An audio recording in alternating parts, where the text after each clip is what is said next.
aí, bora aprender todas as características do reino animal? Vem comigo então!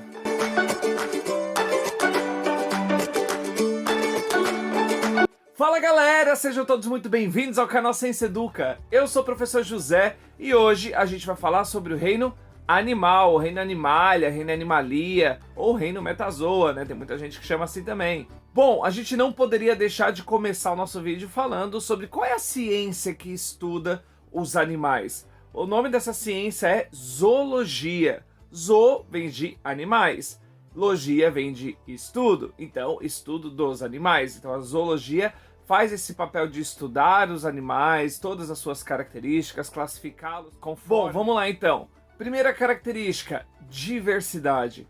O reino dos animais é o reino mais biodiverso. Dentro desse reino tem vários filos, e dentro desses filos vários animais, várias classificações, e eles são muito diversificados. Comparados com todos os outros reinos, esse daqui ganha disparado da quantidade de espécies que existe nele. Segunda característica, eles são eucariontes. Quer dizer o quê? Que o seu DNA está envolto a uma membrana nuclear, né, que a gente chama também de carioteca, e também, fora isso, a presença de diversas outras organelas. Depois a gente tem ali que a maioria, né, desses animais, né, do reino animal, eles vão ter respiração aeróbia, né, que usam o oxigênio para quebrar compostos energéticos dentro das células, liberando energia. Então, grande parte desses seres vivos que compõem este grupo vai ter respiração aeróbia para a produção de energia, né? Então, vai lá a glicose junto com o gás oxigênio, ocorre o ATP, né, a formação do ATP ali, moléculas de energia, para a gente desenvolver todas as nossas atividades durante o nosso dia. Depois a gente tem animais anaeróbios, que são aqueles, né, endoparasitas que vão viver dentro de outros organismos. Então esses animais já não utilizam ali o gás oxigênio para a sua produção de energia, tá? A gente tem dentro ainda desse grupo, né, animais multicelulares formados por duas ou mais células que vão se agrupar e vão formar tecidos diploides, 2N, com seu material genético completo.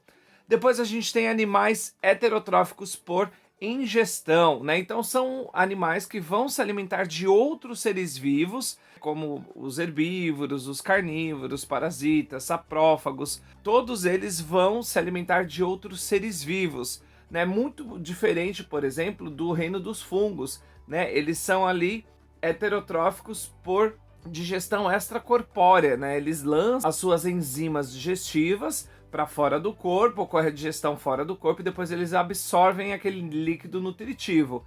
Aqui não, aqui nós já somos heterotróficos por ingestão, né? A gente come os nossos alimentos. Depois, tecidos verdadeiros, né? Todos os animais possuem tecidos verdadeiros, com exceção dos poríferos, né? Os poríferos são animais que vão apresentar camadas de células ali, mas eles ainda não apresentam tecidos verdadeiros. Mas eles têm outras características que vão classificá-lo como animais. Depois eu vou gravar várias videoaulas sobre cada grupo de animais, cada filo de animais bonitinho aqui para vocês. Aí eu falo um pouquinho mais sobre isso, beleza? Depois a gente tem a presença de blástula, né, que é uma fase do desenvolvimento embrionário. Então aqui nos animais já aparece então essa blástula. A gente tem a reserva de energia como glicogênio, né? Eles podem ter celoma, né, que é uma cavidade totalmente revestida pela mesoderme. São móveis ou sésseis, ou seja, eles podem caminhar, voar, nadar por aí, ou eles podem ser fixos em substratos, como por exemplo o porífero, alguns quinidários, né? Eles são fixos em substratos, podem ser rochas, troncos, né? Qualquer coisa que esteja lá no fundo do meio hídrico, eles podem se fixar. Depois a gente tem ali as relações ecológicas. Os animais, eles têm relações ecológicas entre eles e o ambiente e entre as próprias espécies que dividem esse ambiente. Então a gente tem as relações interespecíficas com seres de espécies diferentes ou intraespecífica, né? Relações com os seres da mesma espécie. Ainda vamos ter outros que vão viver em diversos tipos de ambiente. Então a gente tem os animais, eles podem colonizar o meio aquático, terrestre ou o ar, né? Existem muitos seres vivos que, né, utilizam o ar, como as aves, por exemplo, muitos insetos vão utilizar esses sistemas terrestres para sua sobrevivência e interação com o meio. Podem ser de vida livre ou parasitas, então eles podem viver livremente fora do corpo de outros seres vivos, ou eles podem ser parasitas. Sendo parasitas, eles ainda podem ser ectoparasitas, quando eles vão parasitar fora do corpo do animal, como por exemplo os carrapatos, ou eles podem ser endoparasitas, como por exemplo as lombrigas, certo?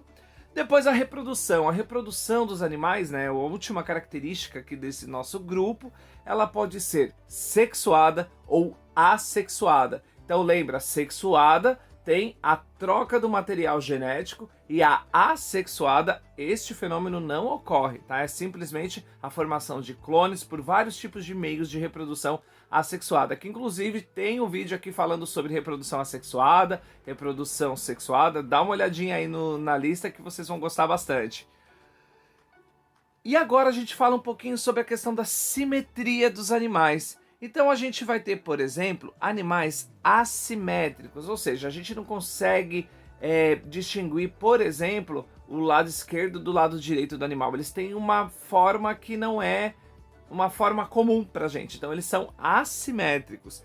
A gente vai ter animais que vão apresentar simetria radial, como vocês estão vendo aí no exemplo, onde cada partezinha do corpo do animal vai ser igual às outras. Então, se eu dividir o animal em 4 partes, em 6 partes, todas elas vão ser iguais, tá? Então, a gente encontra aí muito isso, por exemplo, nas anêmonas, tá? E a gente ainda tem os animais que são bilaterais, né? Vai ter uma simetria bilateral. Nós, seres humanos, temos uma simetria bilateral. O nosso lado esquerdo é igual ao lado direito. De forma geral, tá, galera? O tio sabe aqui que existem, né, diferenças anatômicas entre o lado esquerdo e direito, tá? Mas de forma geral, nós apresentamos. O gatinho tem essa simetria bilateral, o leão tem, o elefante tem, vários animais vão apresentar, certo? E depois a gente vai ter uma classificação aqui, que ela é uma classificação didática. É uma classificação entre animais vertebrados e invertebrados. Eu coloquei a lista aí para vocês, então vamos dar uma olhadinha aí. Então, nos animais invertebrados, quais são os filos que vão formar, né, esses animais invertebrados? Aqui a gente tem mais de 35 filos, mas a gente só vai ver os 9 principais deles, tá? E eu vou gravar um vídeo para cada um desses daí que vocês estão vendo na lista.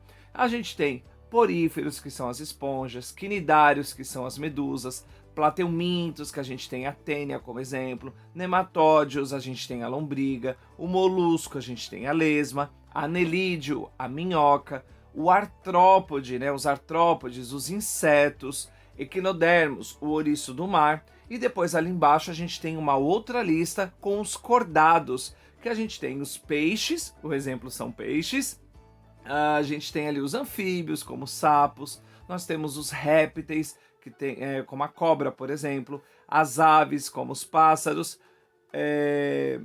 arara, enfim, qualquer outro exemplo, beija-flor, e os mamíferos, como o humano e qualquer outro animal que apresenta essas características. Lembrando que essa classificação é mais uma classificação didática, tá? Então, ali a gente tem animais que têm a presença da coluna vertebral e animais que não têm a presença da coluna vertebral, tá certo?